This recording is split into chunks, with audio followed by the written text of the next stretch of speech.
Welcome back to What RT Noobs for General Disturbance. This is a Bishop. It's the Tier 5 British SPG. It's located on the south spawn of Himmelsdorf and it's under the command of Gladius Itscutum, which is sword and shield.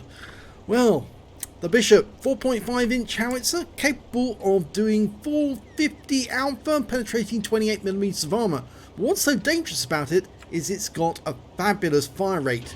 10.65 seconds for the reload, and it can dial in specifically on a very small part of your hull and hit it very precisely if it's dialed in correctly. Now it's based on the Valentine tank, so it's as tough as old boots. The only part that really is actually quite weak is that shield, the casement around the gun, and that is very weak. It's also very short range, which means that you have to get fairly close to the targets in order to hit them. Well, he fired one shot in, got a hit on a T-34 for 177. He's reloading. Next target appears to be that Panzer Mark IV H. No, he's going to go for the Chaffee instead. Rounds out the Chaffee. Chaffee moves before the shell arrives. He's a very lucky Chaffee because if he'd stayed where he was, he would have been wiped out. Okay, we're going for another shot. Rounds out this time. And direct hit. 187. He's badly damaged. It wasn't a kill shot. Didn't penetrate. Okay, well, he fires another one in there. And the Chaffee's moved. There he is. Okay, he's going for another hit on that guy. And the Chaffee moves away. So he's going to hit that Panzer Mark IV. Rounds out the Panzer Mark IV. Oh, look at that! 442. That is a penetrating round right through the turret. If he can get another shot in there, he can kill that Mark IV. Rounds out. Yes! Takes it on the engine bay.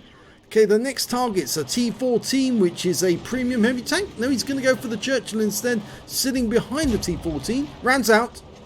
Hits the engine deck for 200. Non-penetrating shot. He's going to go for a follow-up. He's tracked. He's not moving. Rounds out.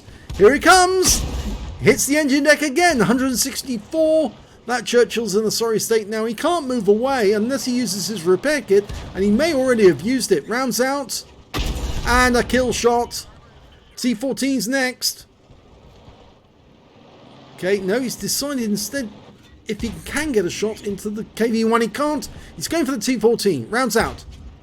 Hits the T-14, doesn't track him, but it lands in front, just below the turret. He's going for a follow-up shot. Rounds out. T-14 pulls back, but still takes some splash. The splash radius is about 2 meters. In fact, it's 2.22. Fires around at the Excelsior at near maximum range. Couldn't get it to hit. It's going to try and hit that Chinook. No, he's outside maximum range as well. I don't think that's going to hit or get anywhere near it, but he's still having another go. He could get that Sherman if the Sherman stays there. No, he keeps deciding which one is he going to go for. Fires at the Sherman. Sherman pulls back just in time to avoid the shot. Okay, he should really move forward a bit just to get shots on those targets. Fires around where he thinks the Sherman is, and he killed it! He actually did hit it. It was a blind shot, but he got him. He fires a quick shot there at the Chinook, and then moves back down to the banana. KV-1 still holding the banana, but there's the M10, and he's holding that corner, but he's got a red line there at the moment. That means the buildings are in the way, and he can't hit that target. Oh, he didn't notice that. Oh, in fact, actually, he did manage to get the shell over there. It must have been the red line was coming from the buildings themselves close to the target. Going for the Excelsior. Being held there by the P-43. Rounds out. Splashes in for 120 from a near miss. Potentially, he's got the high caliber now. Go for another shot. Rounds out. This will land. Yep, got him. Took him out. Now there's a Chinook up on top of the hill. He's aiming where he last saw it. Oh, no. Changed his aim just momentarily. Lost sight of the Chinook. The only tanks we can see at the moment, T-14, the KV-1. T-14's out of range. The KV-1's behind the building. He can't get a shot on that. But the Chinook has come into sight now. And is engaging our P-43. So we're lining up a shot on the Chinook. Okay, he's trying to side scrape off that Sherman wreck. Rounds out. If he stays there, he's going to take the round. He's still there. And he's now one shot. Go for it. Rounds out. Oh, he pulls forward just in time to avoid the shot. Okay.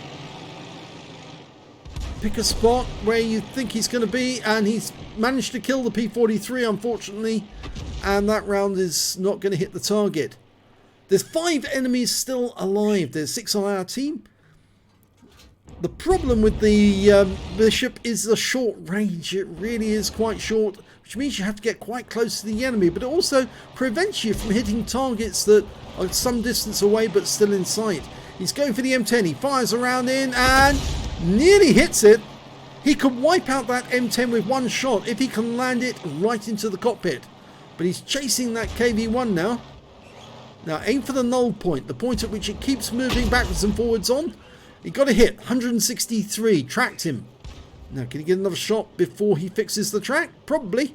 Rounds out. Here it comes. Yes! Kills the KV-1. That's his 5th kill. He's on for a Top Gun. Now, can he get that Chi-Nu? He's stationary, taking shots at our guys from up on the castle. We fires around in. Just narrowly misses him. Come on. Work out where the null point is. Where he's actually likely to go to. Rounds out on the Chi-Nu. Misses him again. He just moved a bit closer to get better shots. Line him up. Rounds out. This, if he stays there, he's dead. He is! That's the Top Gun.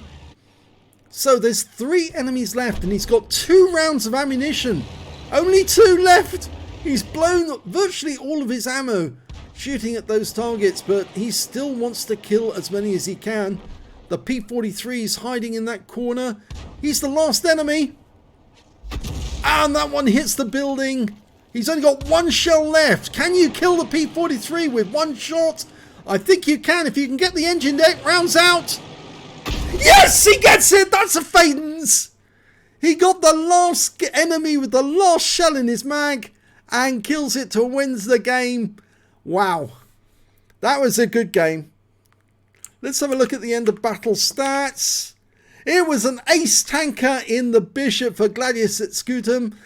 He managed to get a Bruiser medal for getting at least 5 critical hits. He got 18. He got a Fadens medal for getting the last enemy with the last shell in his magazine. He got a high caliber for dealing the most damage in the game overall. And he got a Top Gun for getting at least 6 kills. He ended up with 7 in that one. Let's have a look at team score. Well, highest damage in the game, 2,508 hit points of damage from that battle. The next highest scorer was that Chi-Nu up on top of the hill. He was actually quite deadly, 1,252 hit points of damage. He was the highest scorer from the enemy team. And then came the Wolverine on our team with 1,015 hit points. When it came to kills, he managed to get 7. The next highest scorer was the Wolverine, who managed to get 3. And then there's a bunch of tanks who managed to get 2 kills apiece. And when it came to base XP, again, he's got the highest. So he's got the top in all 3 columns. 1,039 base experience points. The only player to get over 1,000. And 818 to the KV-222. And 676 to the Wolverine. I do apologise. Alexa decided to send the alarm there. Let's have a look at details. 32 shots fired, all ammo in his magazine expended, 14 direct hits, 3 penetrations. I presume that last one was a penetration right into the back of the P-43. Actually, it wasn't. No, he didn't penetrate that one. He must have penetrated some of the others though, and I'm pretty sure he penetrated that one. Yes, definitely penetrated him. 2,508 hit points of damage, all of it at more than 300 meters. He damaged 10 of the enemy, killed 7 of them, and did 236 hit points of damage assistance.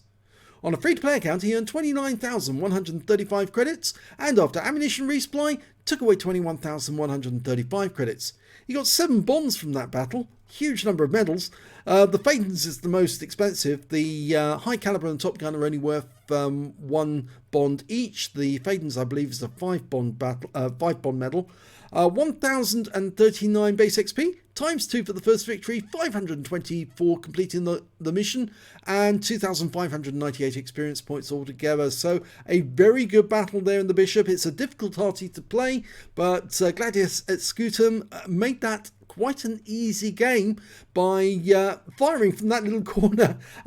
He probably needs to move about a bit more to get closer to his targets, but boy, was he hitting them hard. I hope you enjoyed that battle. If you did, the win rate on that one, by the way, I forgot to mention, 10,946. That's more than Super Unicum. That's extraordinarily high. So well done, Gladius at Scutum. If you enjoyed the battle, please give this video a like and do subscribe to our channel. And thank you for watching.